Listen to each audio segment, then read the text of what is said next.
Princess Anne has just been entrusted with one of the most influential roles in the British royal family, yet hardly anyone is talking about what this could mean for the monarchy. At first glance, it sounds like a ceremonial change, but once you understand what's really happening, the implications are huge. The fact that it came at Camilla's expense makes the whole situation even more fascinating. Here's the situation. At the Red Box, that famous case holding classified intelligence briefings and state documents that only the monarch is meant to open, somehow ended up in Anne's hands instead of remaining with Camilla. And before you assume that's merely symbolic, understand that within the British monarchy, whoever controls that red box is holding genuine authority. We're not talking about ceremonial duties. We're talking about access to classified intelligence, the final review of legislation, and who helps keep things running when situations become complicated. It's the heart of constitutional authority, and Anne now has that responsibility, while Camilla does not. King Charles made this decision, and it's revealing a great deal about who he truly trusts when it matters most. Because here's the thing about being Queen Consort. Yes, Camilla is married to the king. She's beside him during official events and is one of his closest daily companions. But when it comes to the real machinery of government, she was completely left out. And that wasn't accidental. This was a deliberate decision. And the context matters. King Charles is dealing with health challenges that are placing added pressure on the monarchy. A monarch undergoing medical treatment can't always handle every aspect of day-to-day governance. Something has to give. The question becomes who steps in to fill that gap. And this is where things become especially interesting, because the obvious choice on paper would be Prince William. He's the heir, he's the future king. Logically, he should be the one handling administrative responsibilities while Charles is recovering, right? The obvious successor would be Prince William, but right now, he simply can't take on that role. When you look at everything happening in his life, it actually makes perfect sense. Catherine is focused on recovering from her own serious health situation. William also has 3 young children who need him to be present as a father. He's being pulled in every direction.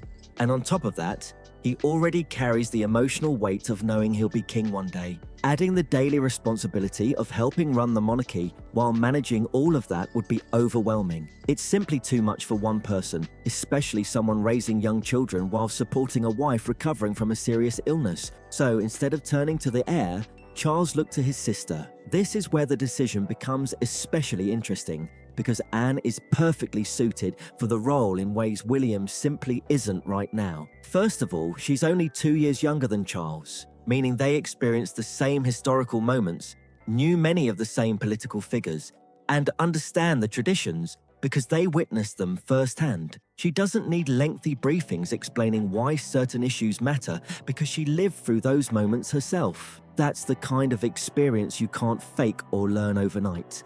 And it's incredibly valuable when dealing with difficult political situations. But there's an even bigger reason that many people overlook. Anne has absolutely no dynastic ambition, and that might sound like an unusual quality to celebrate. In the context of royal politics, though, it means everything. When Anne and Charles were children, the system of male preference primogeniture meant that sons took priority in the line of succession. Even though Anne was born before her younger brothers, she moved further down the succession simply because they were male. That system may seem outdated today, but here's what's remarkable. It ended up making Anne an ideal person to hold this responsibility because she has no realistic path to the throne and no desire to seek one. Think about what that means politically. When Anne walks into a room, opens the red box, or delivers a message from the king to the prime minister, nobody assumes she's trying to build influence for herself. There's no competing faction behind her, and no suggestion that she's trying to undermine Charles. She's simply carrying out the king's responsibilities, and everyone understands that. That makes her exceptionally trusted because she has nothing personal to gain from influencing the system. She has no incentive to shape events for her own benefit. The government trusts her, the public trusts her, and most importantly, Charles trusts her completely. The level of trust Charles has in Anne wasn't built overnight. It wasn't a random decision to hand his sister this responsibility. Queen Elizabeth spent decades preparing Anne for a role like this, even if nobody openly described it that way. Throughout the second half of the 20th century, whenever the British Commonwealth faced a genuine crisis or political instability, Elizabeth regularly sent Anne as her representative. She wasn't sent on the easy ceremonial tours that other royals often handled. Anne was dispatched to places where tensions were high and careful negotiation was required. Elizabeth trusted her daughter with real autonomy and the ability to make important decisions on behalf of the crown whenever the Queen couldn't be there herself. That became a decades-long education in statecraft at the highest level. Anne wasn't simply attending events and greeting crowds. She was carrying out serious diplomatic work under demanding circumstances. By the time Elizabeth's reign was coming to an end and attention turned to how Charles would govern, much of that foundation had already been laid. She had already positioned Anne as the ideal person to step in whenever the monarchy needed someone capable of handling difficult responsibilities. Elizabeth also made an important constitutional move before her death that helped secure everything. In late 2022, as she considered what Charles's reign would look like, she supported an amendment to the Regency Act through Parliament. She added Anne and Edward to the list of working councillors of state for their lifetimes. It may sound like a technical legal change, but it was a remarkably strategic decision because it addressed a major issue that wasn't widely discussed in public. The existing list of people who could temporarily exercise the monarch's powers had become problematic. Harry had stepped away from royal duties after moving to California, while Andrew's public controversies made his position politically difficult. That created a situation where, if Charles became unable to govern, the people technically next in line were not necessarily those he would want carrying out those responsibilities. Elizabeth solved that by permanently adding Anne and Edward. It was legally solid, politically difficult to oppose, and effectively moved Harry and Andrew out of that role in a dignified way. It was as though Elizabeth was saying, okay, when my son becomes king and faces the pressures, health challenges, and exhaustion that come with the job, Anne is going to be the person he can rely on. She's going to be the safety net. And because I'm doing this through Parliament and making it official, there's no room for anyone to question it or try to undermine it later. But before any of that, Anne had already been collecting these titles and honours that were basically signalling to everyone who paid attention that she was climbing into a different tier of importance within the family. One of the biggest signs of Anne's growing importance came in 1987, when Queen Elizabeth granted her the title of Princess Royal. This historic designation can only be held by one person at a time and is traditionally awarded to the eldest daughter of the reigning monarch. It's far more than an honorary title. It carries the expectation of lifelong service to the crown, regardless of the political climate. It's essentially a formal way of saying this person holds a unique and vital place in the monarchy. Then, in 1996, Anne was invested as a Knight of the Thistle, Scotland's highest order of chivalry. That recognition wasn't simply ceremonial. Anne had spent years carrying out meaningful work in Scotland, building relationships, supporting charitable efforts across the Commonwealth, and focusing on the well-being of local communities instead of simply attending public events. The honour was essentially the nation's way of saying, we recognise that you understand this country on a deeper level than ceremonial appearances. Then, during Charles's coronation in 2023, he made another notable decision. He appointed Anne as his gold stick in waiting, a historic role dating back centuries that is traditionally given to someone the monarch deeply trusts with personal security. There was Anne, dressed in full military uniform, riding on horseback directly behind Charles's gold state coach through the streets of London during the coronation. That wasn't just a tribute to tradition. It was Charles publicly demonstrating his trust before the entire nation. He was showing everyone that Anne was the person standing behind him and supporting the monarchy. It was an unmistakable message. Another interesting development has been the growing recognition of Anne's husband, Timothy Lawrence. Timothy joined the royal household in the mid-1980s as a young naval officer serving as an equerry to Queen Elizabeth. He wasn't seeking fame or attention. He quietly worked within the royal household, witnessing the demands placed on Anne and the responsibilities she carried. Elizabeth recognized how consistently Timothy supported Anne without seeking public recognition, standing beside her through an incredibly demanding schedule. In 2011, Elizabeth appointed him a Knight Commander of the Royal Victorian Order, a personal honour recognising dedicated service to the monarch. Charles later went even further by elevating Timothy to Knight Grand Cross of the Royal Victorian Order, the highest rank within that order. This was Charles's personal recognition of Timothy, completely separate from government involvement. It was a direct message from the king saying, "I see what you've done. I recognise what you mean to Anne, and I'm putting you in this exclusive circle of people who are closest to the throne." It's a remarkable public statement about how important Timothy has become to the actual function of the monarchy. Things become even more fascinating when you look at the history behind all of this, because it adds another layer to the tension surrounding Camilla. Back in the early 1970s, long before Camilla married Andrew Parker Bowles and became Queen Consort, Anne and Andrew Parker Bowles had been in a serious relationship. Anne and Andrew shared a genuine connection through their love of horses and equestrian life. They seemed well matched, but the relationship ended because Andrew was Catholic, and constitutional rules at the time prevented that kind of marriage. Even after Andrew married Camilla, he and Anne remained close friends. Anne later married Mark Phillips. Though that marriage eventually ended, she later found lasting stability with Timothy Lawrence, who had quietly supported her throughout the years. That steady partnership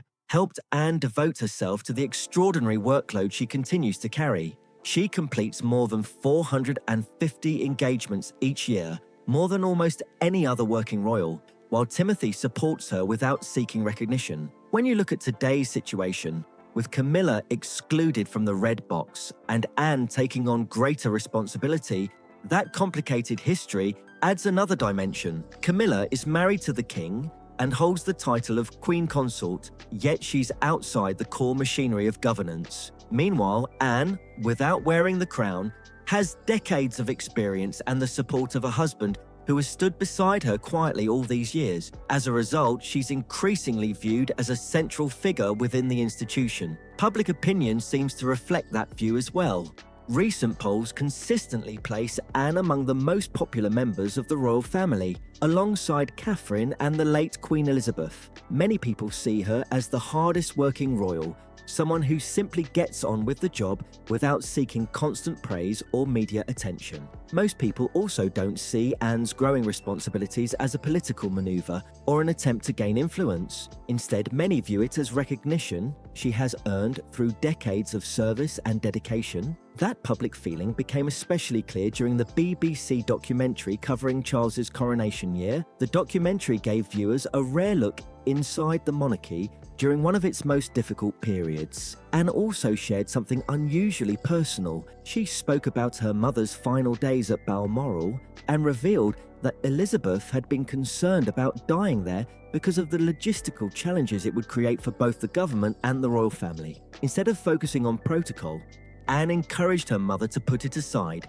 and spend her final days where she truly wanted to be, believing she had earned that peace. But the moment that deeply resonated with people came later. Anne spoke about watching the imperial state crown being lifted from Elizabeth's coffin during the funeral, describing a profound sense of relief, not because she loved her mother any less, but because she knew her mother's lifelong burden had finally come to an end. That enormous weight of duty Elizabeth carried for decades was finally lifted. Anne acknowledged that her mother had devoted nearly her entire life to serving the institution, and there was something deeply moving about recognizing that the pressure was finally over. That honesty about death, duty, and the personal cost of service made many people see Anne in a completely different light. It brought genuine human emotion into a moment often defined by ceremony. That documentary also helped explain why many people believe Anne is so well suited for this responsibility. She's not someone who pretends everything is fine when it isn't. She doesn't hide behind royal tradition or formalities. She understands that the institution survives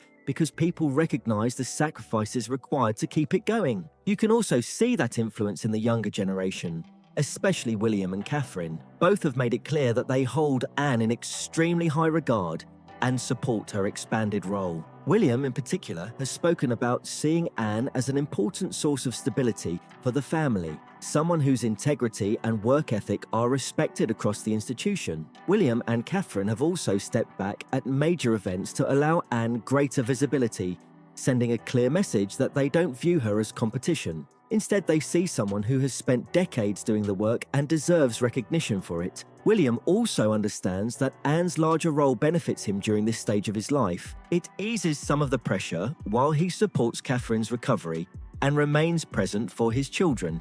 He doesn't have to carry every responsibility alone. Anne can take on many of the demanding administrative duties, giving him the space to focus on being a father, a husband, and eventually a king, without trying to do everything at once. It's a practical distribution of responsibilities, and William appears to appreciate that. What has become increasingly difficult to ignore, however, is what Anne's growing role means for Camilla. While Camilla sits beside Charles at major state occasions and holds the title of Queen Consort, she remains fundamentally excluded from the monarchy's actual centers of power. She doesn't get the red box. She doesn't get the classified briefings. She doesn't get to open state documents or sign things into law. She's basically a ceremonial presence while the actual machinery of governance flows into Anne's hands. And that's not an accident or an oversight.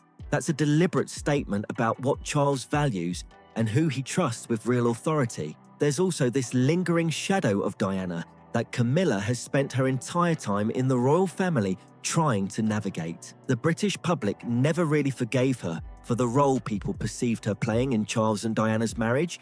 Even though decades have passed and Diana's been gone for years, there's still this weight to it. So now, when Camilla watches Anne get celebrated by the public and elevated by Charles, while she's sidelined from actual power, it's a crushing realization about her position within the institution. She's married to the king, but she's not trusted with the things that matter.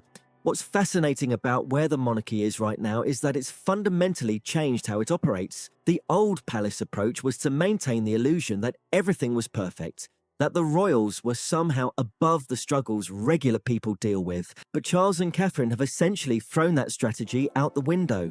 Charles has been publicly open about his health situation and treatment in a way previous monarchs never would have been. Catherine has been honest about her own recovery process. Instead of trying to hide or minimize what's happening, the institution is basically saying, okay, this is real life, these are real challenges, and here's how we're handling them. In that context, the decision to position Anne as this central administrative figure is actually the monarchy being smart about its own survival. Charles is saying, I need to share this burden with someone I completely trust, and that person is my sister. He's not pretending he can do everything himself. He's being practical and honest about what the situation actually requires. The image of Anne standing at the center of it all, ready to open the red box, sign laws, and guide the state through whatever comes next, has become genuinely reassuring to people. Because whatever else is changing or uncertain about the monarchy right now, Anne is a known quantity. She's going to show up. She's going to do the work. She's not going to seek personal glory. And she's going to make decisions based on what's best for the institution and the country, rather than what benefits her personally. That's rare, and people recognize it. That's why the public response has been so overwhelmingly positive, and why this transformation of her role, while it might look subtle from the outside, actually represents something significant about how the monarchy is trying to evolve and keep itself relevant and functional in an era where the old formulas just don't work anymore. If you enjoyed this video, don't forget to like, leave a comment with your thoughts, and subscribe for more royal news, analysis, and updates. Thanks for watching.